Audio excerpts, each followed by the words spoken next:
እንዲህ አይነት ትንቢት ስለ ኢትዮጵያ ምድርና መሪ ተነግሮ ያውቃል ብላችሁ ማን ያምናል?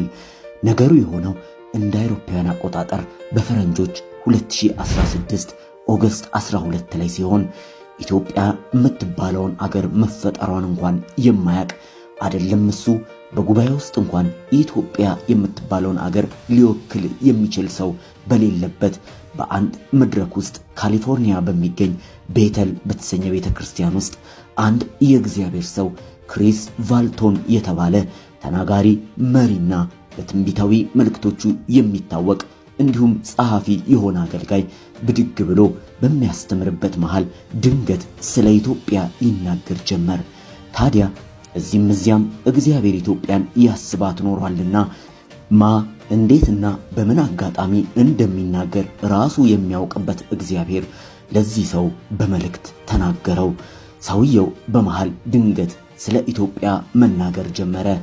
ንግግሩን እንዲህ በማለት ነው የጀመረው። በቀጥታ የሱን ንግግር አስቀምጠን ወደ አማርኛ ተርጉመን እናቀርብላችኋለን። ታዲያ ይህንን መልእክት ሲሰሙ አንድ ነገር አስተውሉ።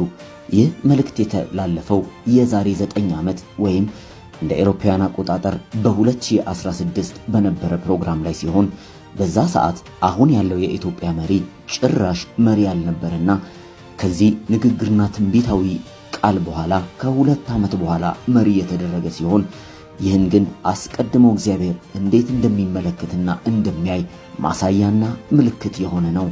ቀጥታ ወደ ትንቢቱ